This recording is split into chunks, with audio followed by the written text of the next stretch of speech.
How you guys all doing tonight? Thank our new coach, Jimmy Rogers, and his staff. Man, my most memorable time as a Coug. Lots of good memories there, man. Go Coug! You're going to be used like an NFL tight end. You will be used in every aspect. So, they're going to run block and they're going to pass protect. They're going to be split out. They're going to run the entire route tree. Zone schemes and gap schemes and everything you can be asked to do, we'll do it. This past week was the Washington Blitz, the in-state recruiting trip for Washington State University football, new head coach Jimmy Rogers, the full fleet of assistant coaches. They set off throughout the week to try to keep as many in-state recruits within the boundaries. They started on the west side of the state in Seattle, traveled down to the Vancouver-Portland area, then to Central Washington, and then finally over in Spokane. And after each of these days of recruiting, there was also a meet and greet in the local area with Jimmy Rogers, as well as various assistant coaches. I myself was able to attend the Seattle and Camas locations. I was able to chat with Jimmy for a bit, as well as various assistants. I did get some interviews, which I will have in this video, but just to set expectations, I do not have an interview with Jimmy Rogers in this video. However, I am working to get Jimmy on the podcast at some point soon to help share his story. For more content like this, make sure to like and subscribe to the Couch GM, follow me across social medias, and if you or someone you know is thinking of buying, selling, or refinancing a property anywhere on the West Coast, Washington, Oregon, California, Idaho, or Arizona, make sure to reach out to myself, Connor Webb, the Couch GM, as I'm actually a full-time mortgage broker during the day. I actually met a few of you at these events that expressed their interest in wanting to get a mortgage through myself, so that's very encouraging. Thank you for your support, and I'll have a link in the description of this video if you'd like to reach out and connect. So with that being said, here's a little behind the scenes of the Washington Blitz and the meet and greets. I'm up here in Seattle, Washington, Marco Polo Bar and Grill for a Coug football meetup with Jimmy Rogers, the new head coach, as well as other coaches. Hoping to meet some of you guys, talk some football. We'll see if we can get some of these coaches on the mic to talk about their experience, their first month as coaches at WSU. We'll see how it goes. Just arrived at Marco Polo. Matthew, hey. Owner of Marco Polo Bar and Grill here in Seattle, Washington. Let's just start with your story, kind of how you ended up, starting this bar. Well, took over the bar in 2006. It wasn't a Coug bar. So when we took it over, we kind of wanted to create a place where if you weren't in Pullman, it was the next best place to be. Like over a the Coug years, away from the Coug. Exactly.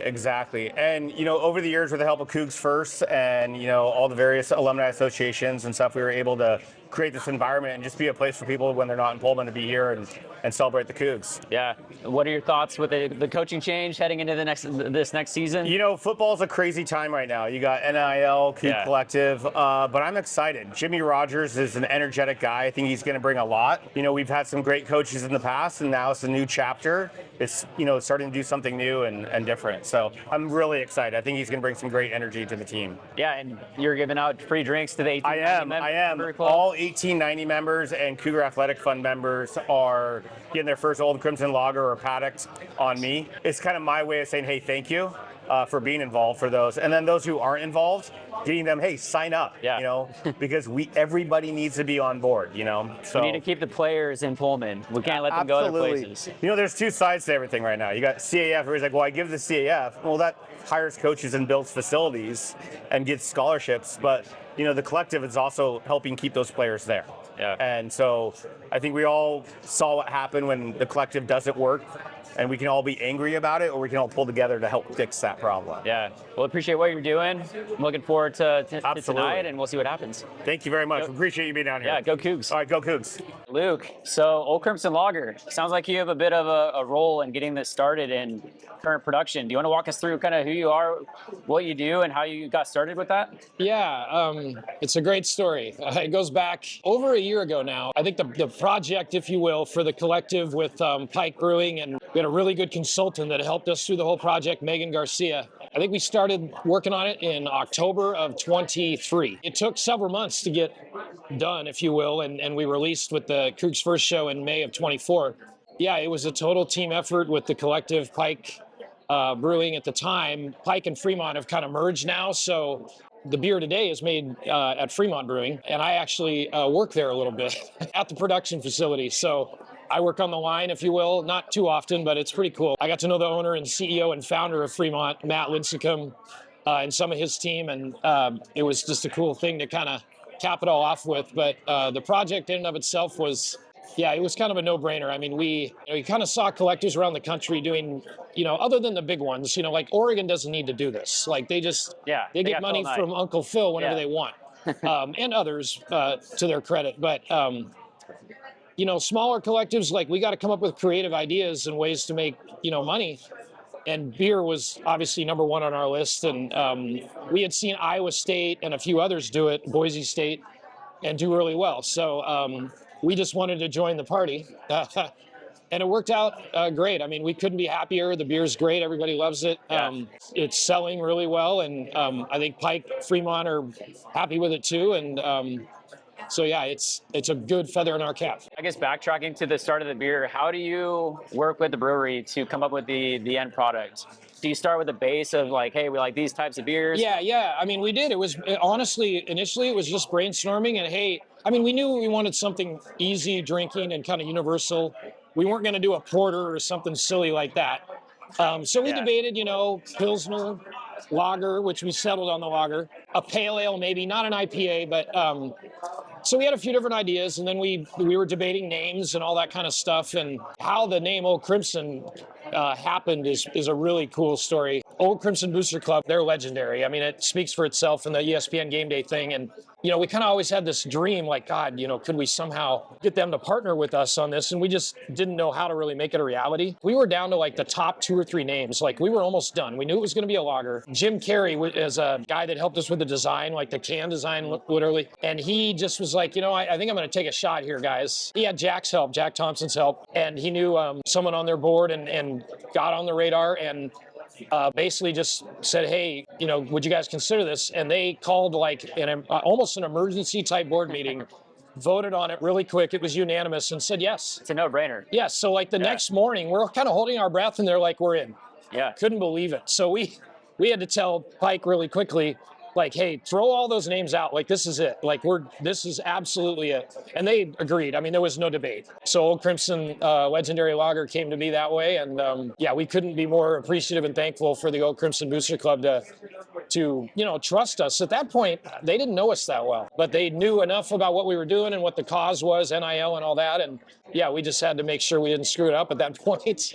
So where is Old Crimson Lager currently sold? So state of Washington has got really good coverage now. Like when it first came out last May, it was an issue. Like it was a really small release. We were trying to get it out for the show. And then Pike and Fremont had their merger. And so that kind of took, they had to focus on that. So it didn't really go into, I would say, serious production until like August, September. But since then, like QFCs all carry it. Safeways intermittently do. Over on the east side, like Rose Hours Yolks, I think is the name of the chain in Spokane or greater Spokane area.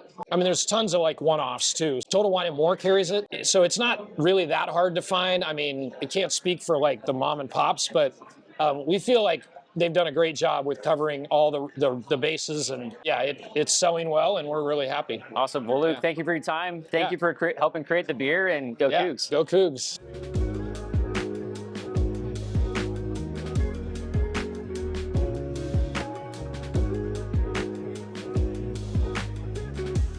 How you guys all doing tonight? First off, for all you CAF and 1890 members of the Coug Collective, thank you very much for your support. Thank you, Matt. I just want to say thank you, everybody, for coming out. Obviously, thank our new coach, Jimmy Rogers, and his staff.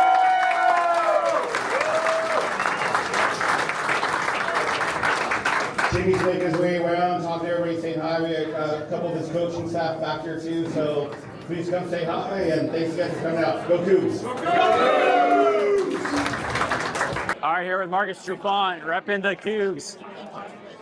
Coug Friendly is always very involved, man. It's like a family, and I know that's what the staff is feeling right now, man. Everybody's here right now. It's crazy. Of course, everybody wants to meet Coach, but this is kind of the norm, right? So I think it's going to be very good for the Coug men. And playing in Pullman, I tell people all the time, you can't understand Pullman unless you've been there and you spent some time there. And I love Pullman, man. I built some great friendships there. And I just can't wait to see everything in action, man. It's a good look. What's your most memorable time as a Coug? Man, my most memorable time as a Coug. Lots of good memories there, man. I know some of the parties when I was there early, before they changed some of the rules and stuff. I was a young shy kid. I was away from my parents the first time, and I'm looking at the college campus, and it's like, man, a scene out of a movie or something. It's just going wild. But just some of the games, man, and the crowd. The games were cold, but the crowd was always into it, man. And I almost said the 12th man because it kind of reminds me of the Seahawks fans, right? Just super loyal and all the way locked in, man. And a lot of those great games, man. And just going to bowl games, we went to the Rose Bowl one year. Too many memories to count. Yeah. So Jimmy Rogers is coming into town. Good to see you. Good to see you. What's your recruiting pitch to someone on the west side of the state that might be deciding on heading east or staying on the west side? What's your pitch to those recruits? If you want to be at a program that is really about football and it's really about team, it's really about family, come over and be a Coug. Absolutely. Go Cougs. Yep. And we'll take care of you. Go Coug. All right, we're here with Andy and Chase, small dog. You got a big Cougar Golden Retriever account. How did this all start? So my other dog was Dash Dog. He was my previous Golden Retriever. Dash's account started in like 2015. In 2018, he went viral at Mariners game holding a hot dog in his mouth. Yeah. Started taking it to Pullman that season. He became like a legend over there. He's got his own mug. He's the only member of the mug club at the Coug. Okay. Only dog member. He and Butch the Cougar are best friends. He got adopted by the Alumni Association as an honorary Coug. Got an honorary doctorate from the vet med school. So Dash passed away last April, but Chase is following in his footsteps. So, yeah. Do you run out on the field with Butch? You know, we never were able to make that happen. They actually are pretty strict about allowing animals on the field. Okay. In the stadium. We tried. Yeah. We tried getting Jack Thompson to do it. They let us. We'd still love to do it if we can make it happen someday. That's still a bucket list item, but you know, we respect it. He's not a service animal, so we don't try to tell. You know, we don't try to fool anybody. So he's just a good, well-behaved dog that people like. Did you go to WSU yourself? I did. 94 grad. 94. Hospitality. Yep. Okay, awesome. Yeah. What do you think about everything that's going on right now in the football landscape with the WSU? I mean, it's kind of been an earthquake this season. Yeah. Last couple seasons with the Pac-12 dissolving, and then this year with all the staffing changes and players leaving for the portal. But got to meet Coach Rogers tonight and following like his hiring process and all the recruitment. I think we're in a really good spot. Very really promising. like what he's putting in. Yeah, very promising. Awesome. Thank you. Go Cougs. Go Cougs. Tonight is day 2 of the Washington Blitz for Jimmy Rogers, new head coach of the Washington State football team, as well as some of his coaches heading throughout the state of Washington. They're also doing a recruiting trip at the same time as hanging out with Coug alumni. Tonight it's at Camas Washington's Taps. Funny story from last night. So our group kind of gave Jimmy Rogers some space until the end of the night. We approached him. He recognized me from the podcast episode that we did with Kyle Sheehan, who was his former teammate at South Dakota State. And first thing he says to me is, hey, you're from that podcast. I thought you were taller. Must be the podcast. I was like, hey, I thought you were taller too. Which is kind of funny. He's a really nice guy. We talked for a bit, didn't get anything on camera. We exchanged information. We'll see if we can get him on the podcast sometime soon. We'll see if we get him on for a clip tonight. If not, all good, but great to meet everyone last night. Looking forward to seeing what happens tonight.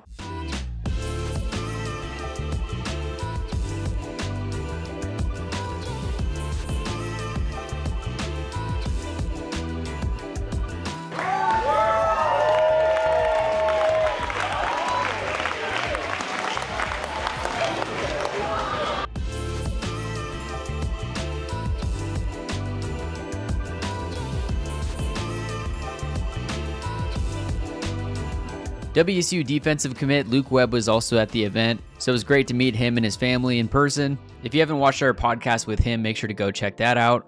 And also John Sukanik was at the event. He was an offensive lineman back in the 90s. He's been playing catch every day for over 1,000 days straight with the baseball. He was actually my very first podcast guest, and I played catch with him a few times, so this is cool to be able to record him playing catch with Coach Rogers. I played 91 to 95. This is wild. You ever play baseball? I dabble. Yeah? I can't remember if I can judge a ball though. So we'll go right here. We won't go very far. So when was the longer you hurt? When was the last time you played catch? Throw me the ball quick. You don't remember the last time you played catch? You know what? I threw the first pitch at for the Twins. Okay. Yeah. That counts. That counts. Well, for something silly that I'm doing, I appreciate you taking a minute to throw with me. This is unique, man. 1,065 days in a row. Deeper meaning to this than. I've had some really cool connections with people. It's been amazing, really it has. That's part of the reason I kept going. So, and I look for people every day. I've had some cool stories. I appreciate you doing that. Can we take a picture together? Yeah, man. Here with the new tight end coach, Chris Meyers. What's your first month been like at WSU? Oh, it's been awesome. People are great. You know, obviously it's different for us. Just, you know, coming to the West Coast, everything's new, but it still feels very familiar. It's very similar to what we're coming from, you know, and it helps that we're all coming together. You know, all of us came from South Dakota State, and there's a lot of familiarity with that. Our wives are together, our kids are together, so it's made the transition really, really easy. It's been called the Midwest of the West Coast. Do you see that relation there? Yeah, and I see it. Do you think that'll help with the recruiting out of the Midwest? I think it can, for sure. Yeah. You know, I'm not from the Midwest. I'm from East Texas, and there's so many good things about the Midwest and so many good things about Pullman that you do see the natural overlap. But, you know, I think it definitely can, of just similar kids coming from that way. And, you know, there's a lot of parts of the Midwest that aren't Vegas, so it can help, you know, just feeling a little bit more like home. Pullman's a lot like my hometown, so it felt very familiar to me very quickly. Yeah, so talking about the tight end play, how are tight ends used in the offensive schemes that we might be seeing at Washington State? You got Danny Freund and his offensive scheme. We've been watching the air raid for the past decade, really, at WSU, which isn't very tight end heavy. So how can we expect the tight ends to be used? They're going to be used in every way. You know, the thing that we always tell guys when we're recruiting them, and we're honest about it, is you're going to be used like an NFL tight end. You will be used in every aspect. So, you know, they're going to run block, and they're going to pass protect. They're going to be split out. They're going to run the entire route tree. You know, zone schemes and gap schemes and everything you can be asked to do, we'll do it. So it's going to be a lot more variety. You know, we'll do all manner of things, and we'll use our personnel to, you know, be simple for us, but be complex for them, for the defense. And that's kind of the goal of the scheme. Present complex structures with very, very simple solutions on our end. That's kind of how we plan to use them. But our room is going to be really talented. It's going to be used as a weapon in the pass game and as a weapon in the run game. Really, really excited to see what the guys can do. There was a couple big names that just recently moved over and committed to Washington State that are in the tight end room, both from Michigan State and then also the four-star that was committed or that flipped from you guys. Can you just share some insight on some of those guys and what to expect? Yeah, so Adam Mola goes by Mola Filet. He's originally from Boston. He transferred in from Michigan State, so he was the first guy that, you know, we kind of got out of the portal that we didn't already know at the tight end room. Yeah, really excited about him. He's a great kid. He's very, very smart. You know, has been in programs for a very long time. You know, it's his 5th year of college football. You know, it started at Norfolk State, which is an FCS in Virginia. Transferred to Michigan State. You know, redshirted there for a year. Played some last year. Was a rotational tight end and a special teams guy for him. We think we can really take a big leap forward with what he can be for us here in Pullman. So 6'7", 250. You know, can catch, can run. We've been really excited to see what he's done in workouts already so far. He's a big athletic kid, so I'm excited to see what he can do when he really has the chance to showcase his abilities. And, you know, the room is undergoing a change just from body type, you know, and he's going to be a big part of that. Just needs some length in the room and some size, and I'm excited to see what he can do. Bo Baker, you know, our 4-star. I signed him out of Kentucky when I was at South Dakota State. Was with us this past season. Transferred over after we got the job here, and he's a stud. He's going to be a great player, but he's an incredible person, comes from an incredible family. He's the kind of kid that we're trying to get here as much as he is a great player. So he got hurt, you know, early in his freshman year, didn't play last season, but if he comes back as close to what he was last year, he's going to be a monster. So really, really excited that he's here with us. Chris, welcome to Pullman. Go Cougs. Thank you, man. Appreciate it. Thank you. Absolutely.